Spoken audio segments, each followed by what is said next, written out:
તો સમાજ એવું ઈચ્છે છે કે મહિલાઓ પૈસા કમાવા માટે ચાંદ સુધી પહોંચી છે, પણ ચાંદ પર જાતા પહેલા એ 4 પરાઠા અને 1 કપ ચા બનાવતી જાય. તો એવું જ થયું છે.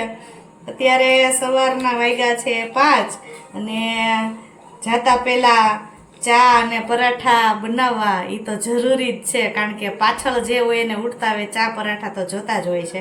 પણ મને એક એવો વિચાર આવ્યો કે અમારા બાજુમાં હેલિકોપ્ટર ઉડે છે, તો મને આજ અત્યારમાં એવો વિચાર આવ્યો કે એક સમય એવો કદાચ આવશે ખરો કે હું એમ કહીશ કે હેલિકોપ્ટર તો અમારે રોડ વટી એટલે હેલિકોપ્ટર, અને હેલિકોપ્ટરમાં બેસીને હું આજ મને એવી ઈચ્છા થઈ ગઈ કે એક સમય એવો આવશે જ કે હું હેલિકોપ્ટરમાં બેસીને અપડાઉન કરતી હોઈશ ખરા.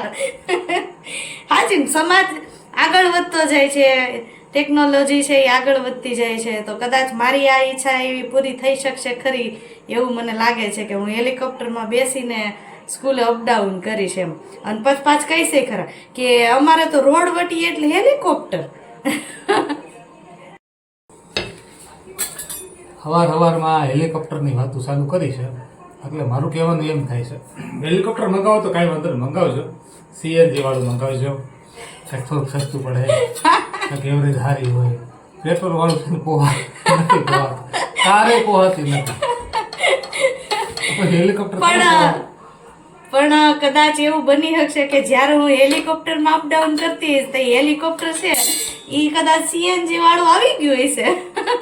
કાંઈ વાંધો નહીં, તમે ચાંદ ઉપર જાજો, પણ ફિલહાલ અમારા માટે 2-4 ભાખરી સરસ મજાની બનાવો, ઘીવાળી, અને ચા બનાવતા જાઓ, અને પછી જાજો.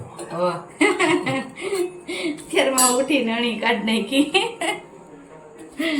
આવું છે, બધાની ઈચ્છા એવી જ છે કે ચાંદ સુધી પૈસા કમાવા જાઓ અને પછી પાછા